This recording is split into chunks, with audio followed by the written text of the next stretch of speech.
Welcome everyone, welcome back to the channel. आज हम आगे के कुछ पॉइंट्स पढ़ेंगे।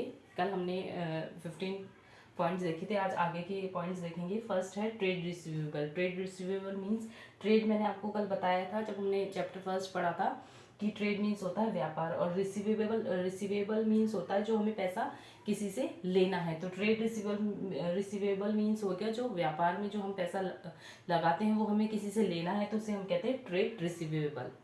उसके बाद ये वर्ड है DEBTORS। वैसे तो इसको डेप्टर्स बोला जाएगा, लेकिन इसको डेप्टर्स नहीं बोलते, बी साइलेंट रहता है, इसको बोलते हैं डेटर्स। आप बोल के देखिएगा, इसको बोलते हैं डेटर्स, नॉट डेप्टर्स। ठीक है, इसमें बी साइलेंट होता है। तो डेटर्स क्या होता है? डेटर्स वो होते हैं जिससे हमें पैसा लेना होता है। देखिए मैं एग्जांपल बताती हूँ आपको इसमें कि A B सोल्ड टू ए ने कोई गुड्स खरीदे हैं, गुड्स भी लिख देती हूँ मैं। ए ने गुड्स सोल्ड किए हैं बी से, टू बी से। तो इसमें ए के लिए बी क्या हो गया? डेटर्स। ठीक है,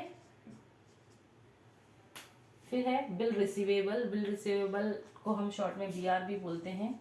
इसे हम फर्दर डिस्कस करेंगे, इसे अभी डिस्कस नहीं करेंगे हम।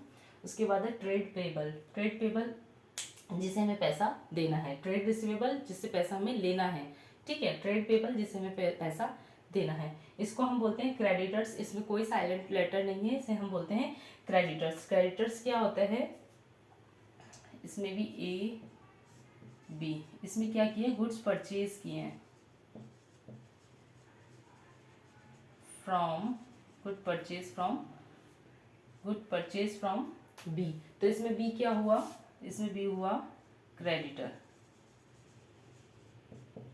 ठीक है, होप आपको समझ में आ गया होगा। बिल पेबल भी हम फर्दर डिस्कस करेंगे आगे वाले चैप्टर में, इसको हम BP भी बोलते हैं। अब नेक्स्ट है हमारा कॉस्ट। कॉस्ट, कोई भी सामान हम खरीदते हैं या बेचते हैं, उसमें जो अमाउंट लगता है, परचेज करते हैं, सेल करते हैं, जो अमाउंट लगता है उसे ही हम कॉस्ट कहते हैं।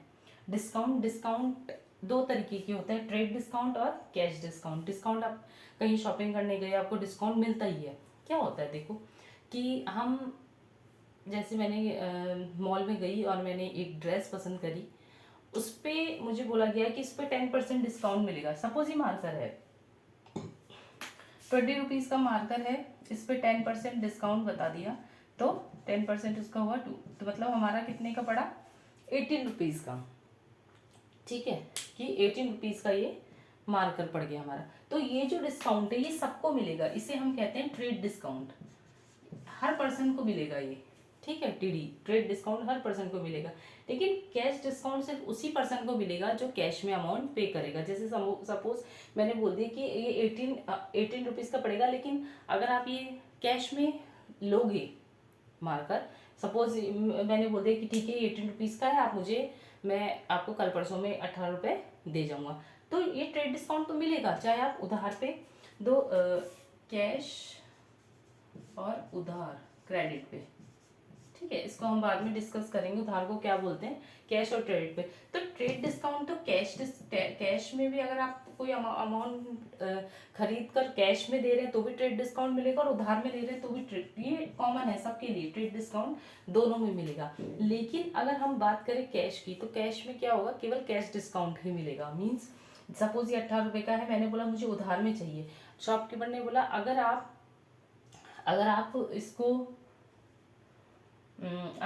कैश में लेते हैं तो आपको 2 रुपए और कम हो जाएंगे, मीन्स 10% और मिल जाएगा,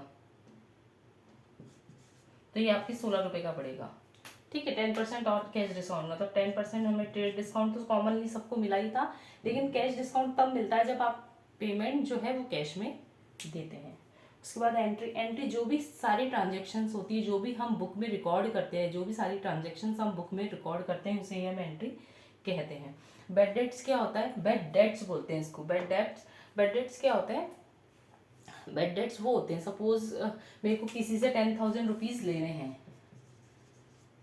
10,000 रुपीज़ ए से लेने हैं, सपोज ए से लेने हैं मुझे 10,000 रुपीज़, और ए की डेथ हो जाती है, तो ठीक है, तो ये अमाउंट काई में चला जाएगा? बैड डेब्ट्स में।